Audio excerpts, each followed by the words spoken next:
Welcome to Samba Samba. Enjoy the video. In this video, I will explain how to make CFrame animations. CFrame animations are a powerful way to control an object's position and rotation in your projects. They are absolutely vital for creating smooth, realistic movements that truly bring your creations to life. Understanding the core CFrame properties is the first step towards mastering this essential animation technique. Let's dive into the fundamentals and get you started. To animate effectively, you need to understand CFrame's key properties. Position, for instance, precisely defines where your object is located in three-dimensional space.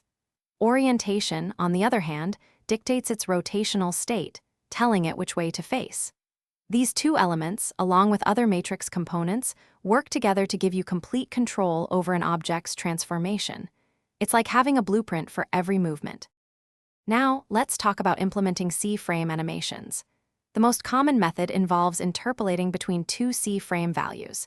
This creates a smooth transition from one state to another. You'll often use a function like lerp for linear interpolation, which helps you control the speed and duration of your animation. By implementing simple loops, you can easily create continuous or repeating movements, bringing your objects to life.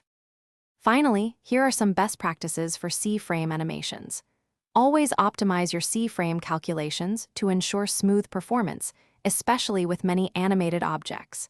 It's also crucial to test your animations frequently to make sure they look exactly as you intend. For more complex sequences, consider leveraging existing animation libraries. They can save you significant development time and offer advanced features. Happy animating! Thanks for watching. Consider subscribing if we helped you.